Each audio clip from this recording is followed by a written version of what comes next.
usaram Cássio, Maria, Celina.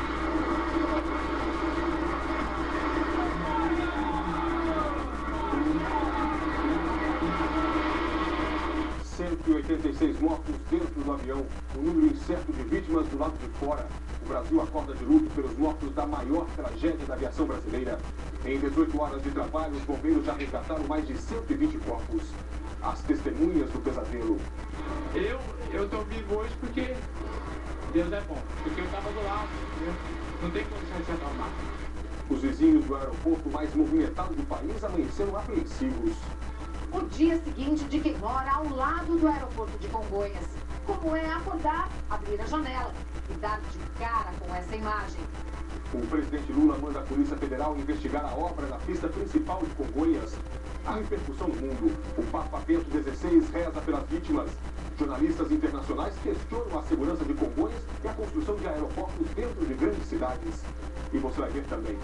No dia em que a natação feminina ganhou a primeira medalha de ouro da história dos Jogos Pan-Americanos, o clima é de tristeza. Hoje, aqui na Vila Pan-Americana, as bandeiras estão a meio mastro e os atletas de luto.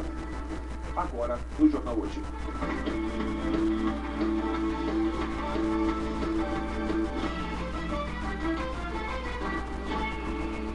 Os brasileiros amanheceram de luto pelas vítimas da maior tragédia da aviação brasileira. E ainda não se sabe ao certo quantos morreram no segundo grande acidente aéreo em menos de 10 meses no país.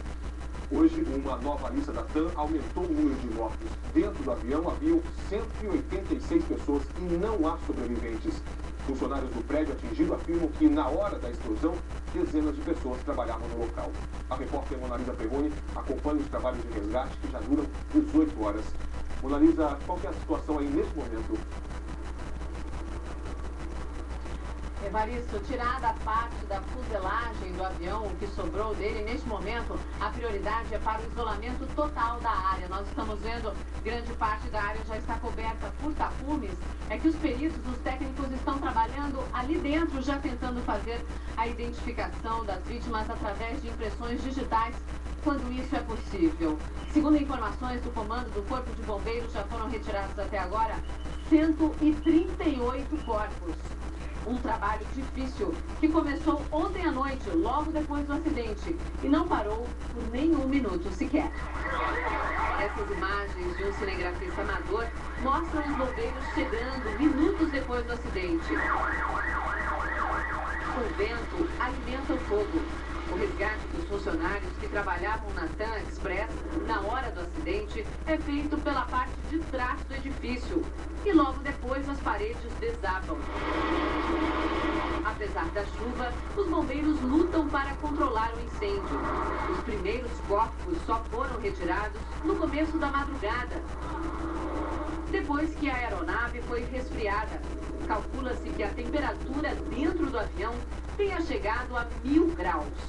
Pela manhã, ainda havia muita fumaça e risco de novos desabamentos. Temos o risco de desabamento de algumas paredes ainda, mas nós estamos concentrando nossos esforços para a retirada dos corpos da aeronave.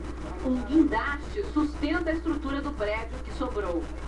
Mais de 250 homens do Corpo de Bombeiros se revezaram no trabalho.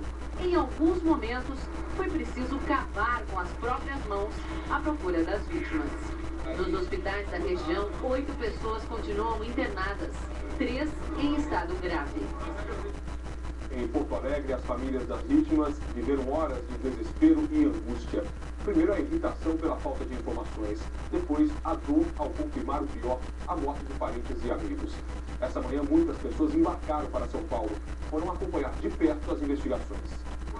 Na medida que chegavam, os parentes das vítimas eram levados para uma sala reservada do aeroporto Salgado Filho, longe dos jornalistas. O primeiro voo saiu depois das 9h30 da manhã, 3 horas após o previsto. No meio da manhã, um assessor de imprensa da TAM falou pela primeira vez aos jornalistas.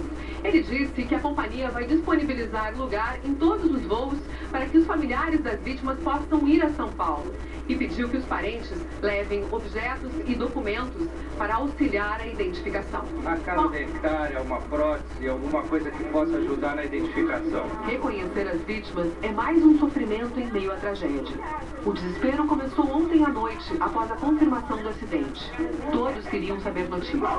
Um grupo bloqueou o balcão de check-in da TAM e a segurança foi reforçada. Alguns aceitaram a oferta da companhia e foram para um hotel aguardar informações. Estão brigando com vida, gente! Vida que foi, vida que tá aqui ainda, que tá tendo dor, sofrimento! À 1h30 da manhã, um funcionário leu a lista com os nomes das vítimas.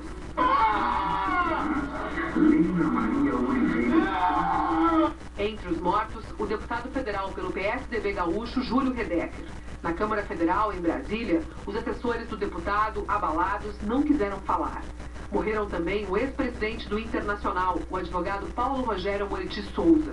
Além do diretor-geral do SBT no Rio Grande do Sul, João Roberto Brito, o Sindicato dos Aposentados e Pensionistas do Estado perdeu 10 integrantes que participariam de um encontro em São Paulo. Gislaine perdeu a única irmã, Eliane Soares Dornelles, de 33 anos, que deixou um casal de filhos pequenos. Espero que sirva de lição, né? Bem que eu não sei se vai adiantar alguma coisa, porque já é o segundo. O da Gol mesmo aconteceu, não fizeram nada, esperaram acontecer esse, certo? Vão esperar acontecer mais outros, infelizmente, né? A tragédia causou dor a famílias de várias partes do Brasil. Em Ribeirão Preto, interior de São Paulo, a tia da aeromoça Aline Moneiro Castilho, que ia completar 29 anos na semana que vem, disse que a sobrinha tinha viajado a passeio para visitar uma amiga. O maior sonho dela, sabia que era perigoso, mas ela sonhava de estar no ar. Estudou, se especializou e chegou a ser aeromoça internacional. Em São José do Rio Preto, essa mãe se desesperou ao saber que perdeu 2 das 3 filhas. Elas estavam felizes porque foram passear com a avó. Minha mãe era apaixonada por elas, fazia tudo por elas. Em Natal, parentes e amigos aguardavam um casal e os 2 filhos que foram passar as férias no Rio Grande do Sul. É muito difícil você lidar com isso, porque foi a família toda. Já em Cuiabá, essa empresária conta que escapou do acidente por pouco. A secretária mudou o voo dela poucos minutos antes do embarque. Tem até um e-mail aqui falando assim, olha, nós resolvemos mudar de última hora para você não ir para Congonhas. Primeira coisa que eu pensei na minha filha. Fiz morrendo de saudade e que não era para ser, né? Parentes das vítimas do voo 3054 estão sendo trazidos para São Paulo e devem ajudar na identificação dos corpos. A repórter Graziela Azevedo está no aeroporto de Guarulhos, onde um grupo desembarcou há pouco. Graziela, como é que foi a chegada dessas pessoas, hein? Olha, Evaristo, segundo os passageiros, o clima nesse voo foi de muita tristeza, pessoas chorando e uma tripulação chocada. Pelo menos 57 parentes de vítimas saíram de Porto Alegre às 9h30 da manhã e chegaram aqui ao Aeroporto Internacional de São Paulo, em Guarulhos, às 11 horas. Da pista, eles foram levados diretamente para micro-ônibus e seguiram para o pavilhão de autoridades do aeroporto de Congonhas. Lá é possível ver as imagens de um novo calvário. Funcionários do IML recolhem documentos e fichas médicas que ajudem na identificação dos corpos e os parentes tentam se consolar. Enquanto isso, aqui no Aeroporto Internacional de Guarulhos, há muitos atrasos, voos atrasados, filas enormes e o setor de embarque aqui no andar de cima está lotado, Evaristo. Graziela, obrigado pelas suas informações. O Instituto Médico Legal de São Paulo diz que é impossível fixar um prazo para a identificação de todas as vítimas do acidente com o avião da TAM. A repórter Glória Vanik fala ao vivo do IML. Glória, boa tarde. Os legistas já confirmaram a identidade de quantas pessoas? Boa tarde, Evaristo. 9 corpos foram identificados até agora, dos 112 trazidos aqui para o IML. Isso porque os corpos estão muito carbonizados, o que dificulta a a identificação. Os parentes das vítimas vêm a todo momento para ajudar nessa identificação. Os corpos até agora identificados são de Oswaldo Luiz de Souza, João Francisco Caltabiano, Fábio Martinho Velosa, Michele Dias Miranda, José Luiz Souto, José Antônio Lima da Luz, Fernando Volpe Estato, Silvânia Regina de Ávila Alves e Guilherme Duque de Moraes. O corpo da Michele foi o primeiro a ser liberado e o velório vai ser a partir das 4 horas da tarde aqui na capital. Evaristo. Obrigado, Glória. Na página do Jornal Hoje na internet você encontra a lista completa com os nomes dos